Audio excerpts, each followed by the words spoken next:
Welcome back to another video of the Grow Your Daycare podcast. This is a video version of this week's marketing video because I think that I want to make sure that I am showing you what I'm going to be discussing. It's going to be a bit more, I think, content rich and a bit more tactical. So I want you to take some notes, and obviously if you have any questions, comment below and I'll go back and I'll answer your questions, okay? If you'd rather read the blog article, no problem. All the links are in the description of this video. You go ahead, you click there, and there will also be the audio version of this. So if you want to listen to this as you're driving or as you're washing the dishes, whatever it is, you can actually do that as well. So today I wanted to really focus on 2025 and how to advertise your daycare going forward, heading into another year, okay? And I'm going to walk you through all the steps you need to take. So if you're not open yet, or if you're just starting out, this is going to be a good episode for you. I'm going to walk you through the most important things that you should be focusing on when you're thinking about advertising. And I'm going to give you some actionable steps as well. So it's going to be a good one. I am going to share my screen so that you guys can see what I am talking about. And then we're going to get to work. All right. So I'm over here. All right. So we're going to be talking about how to advertise your childcare program online, right? Heading into 2025. And I call this a complete guide because, quite honestly, these are the things that I would be focusing on if I was just starting a brick and mortar or a small in-home, a small center, whatever it is. This is what I would be focusing on. I wouldn't be focusing on other things. I would really just be focusing on things that I know are going to move the needle forward, okay? So the first thing, obviously, is your website. We're going to start thinking about your website. I want you to start thinking about your website as your digital storefront, okay? And it's really important that you do a few things well as you're setting up or as you're developing your website, whether you're outsourcing or you're doing this on your own, so that you increase the chances of getting that organic reach from Google, right? From the online space, right? So the first thing is you want to think about SEO. What that means is making sure that your website is optimized properly, okay? So what this means is you know what local families are actively searching for when they are online. And those words can be found somewhere on your website. Maybe you wrote a blog article on them, and the description of your actual website in the back end, right? And your the title of your website. These words are really important because this is how Google will know once someone is searching for these things. It's going to crawl all sorts of things, all sorts of websites on the internet. And once these words pop up on, for example, your homepage, it will bring your website up to the top of the search, okay? And this is really important. If you don't know how to do this, I have a lot of trainings on this and a lot of marketing videos over on my YouTube and also on my podcast. And if you're outsourcing this, the person that's actually developing your website should know how to do this, right? So really, really important, okay? So things like, daycare, bilingual program, or Montessori daycare near me. Having the name of your city is also really, really important, okay? And if you have a blog, if you're someone that has a blog on their website, because I know a lot of you do, you offer extra things like, kits to take home or virtual classes. It's really important that every time you're updating these things, that these words are found on your blog as well, okay?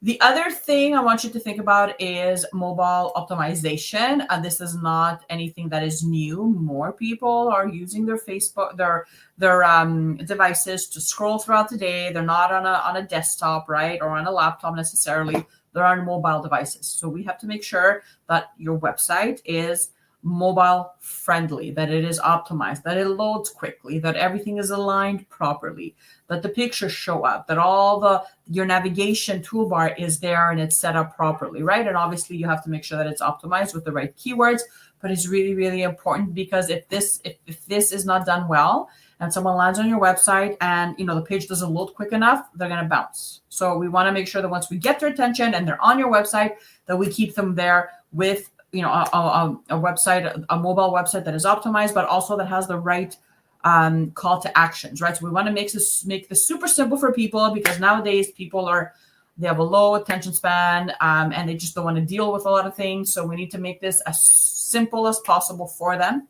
so that they can take action. So whether that's to learn about us, or why choose us, or click here to book a visit, or click here to watch a video about our program, whatever it is, we want to make this super simple. We're spoon feeding them this information. Okay, it's really important. So start with your website, really simple. And you guys, when you're choosing your domain name, so the name of your website, keep it simple, keep it short, and make it a .com. Okay, really important as well. Now, the second thing that I would focus on is social media. Obviously, it's no secret. Social media is not going anywhere. It's something that you should be leveraging, because it is free, because everyone is on it, right? And why not? Like, if you don't have to be paying for ads, I would definitely start thinking about my social media platforms, getting them connected over on my website so people can easily follow me, and keeping them updated regularly. Okay, so showing up every day, talking about the program, sharing success stories, sharing reviews, giving them a walkthrough, going live once in a while and answering questions, talking about your educational curriculum and why it's different, why it's better, why it's unique, right? All these different things you hear me talk about, really, really important. Now, once you've connected your Facebook and Instagram together, and you're updating them regularly, and you're inviting your followers to join, let's say, an open house, or to claim a discount, and you're getting in the habit of showing up for your business every single day, then you can start thinking about Facebook ads. So Facebook ads, you can start Facebook ads with like $5 a day. Do not boost a post. Don't boost your post if you've never invested in ads before. But you want to go into your ads manager and set things up properly with your pixel and all the right data, so that you can actually track people that visited your website and share and send them more of your promotions or your posts, right? There's a specific strategy that I use when I am creating ads for clients. And no, just boosting right off the bat is not what we do, okay? So you want to make sure that you are educating yourself when it comes to Facebook ads, if you are going to do this on your own. I do have a class that teaches Facebook ads. So if you want to check that out, I'll put the links in the show notes, or I can actually set this up for you and train you like one-on-one how to do this on your own. All those links are in the show notes, but I really want you to think about this, because most probably, okay, 99% of you are not going to show up on social media every day. You're not going to stay consistent. You're not going to create content that is engaging, that's funny, that's educational. You might do it for a bit, but this takes time, you guys. I'm not going to lie. This takes time.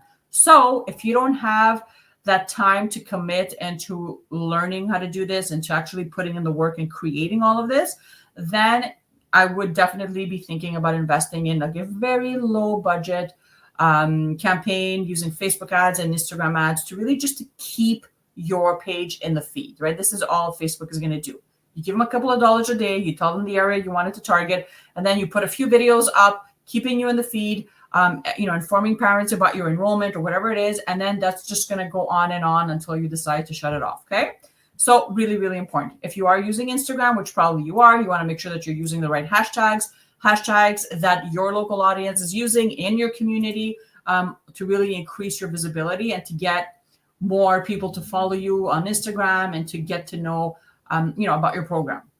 And you always want to be updating your stories on IG, especially if you're not paying for ads. Get in the habit of showing behind the scenes look, like this is what we did today. This is what the kids ate. I got a cool review. Here it is. Doing polls, right? There's a lot of things you can do to kind of get that engagement up, but leverage these IG stories, especially if you don't have the budget to be spending money on ads. You need to commit to doing this consistently, okay? Number 3, claiming your Google My Business profile, which is, again, is free, and then taking the time to optimize it properly, to write all the information in, to upload brand new photos of videos, just to keep your profile updated so that it can show up in local searches, okay? So make sure that all the links are working, all the, your hours of operation are updated. And obviously this is going to help you with local SEO, which is also really, really, really important, obviously, right? So we want to make sure that we're encouraging maybe kids you've worked with in the past to go on your Google My Business and to leave you their reviews. This is also going to help you come up in the search faster. So again, take the time to go in and complete this profile properly. Take the time to choose really nice looking pictures, update them regularly, and get people to go on and leave you reviews, okay? Number 4, I would utilize email marketing. So email marketing is a bit more technical.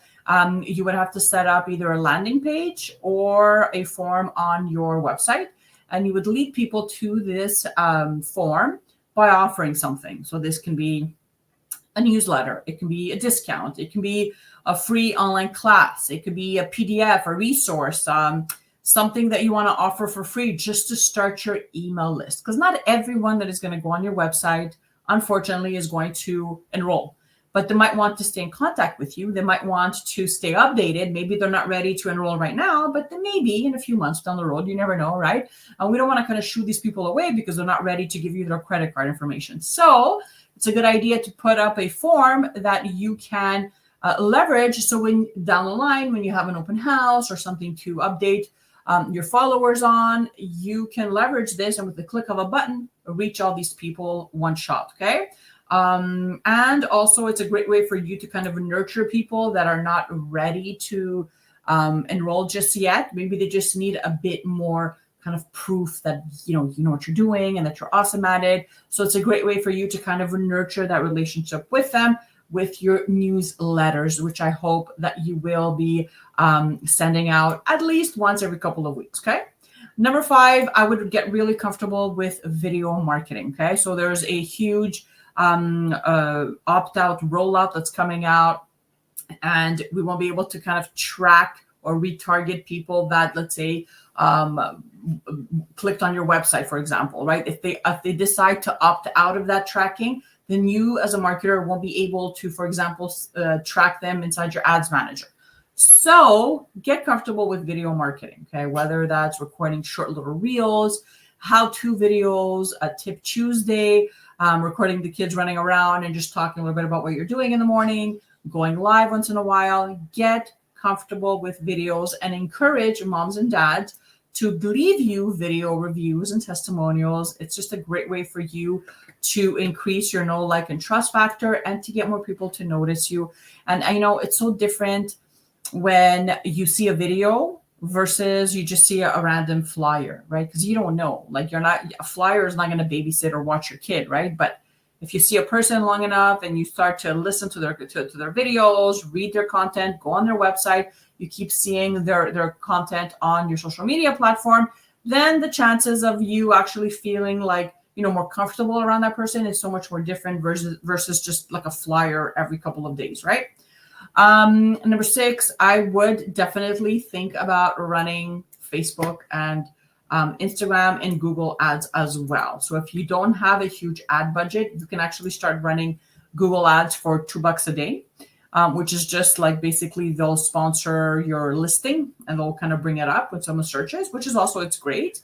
But I do prefer Facebook and Instagram ads just because you reach more people. You're kind of in the feed when they pop up. It's a little bit more engaging. You can do a bunch of things with video marketing and ads. And it's just a great way for you to quickly get in front of more eyeballs so that you can get more enrollments, okay? More conversations started, more booked visits, versus just depending on regular social media posts, okay? So if you do have the ad budget, I get $5 a day, I would definitely think about the area that I want to target. And I would spend maybe $5 a day on a simple video campaign on Facebook and Instagram. And if I did have extra $2 a day, which I hope you do, I would definitely think about investing in sponsoring my listing over on Google so that I can get, my listing seen when someone is searching on Google for childcare, for example. Okay, so it's really, really important. So there you have it, you guys. That is what I would do if I was just starting out, or if you're thinking about, well, I don't know what to do first.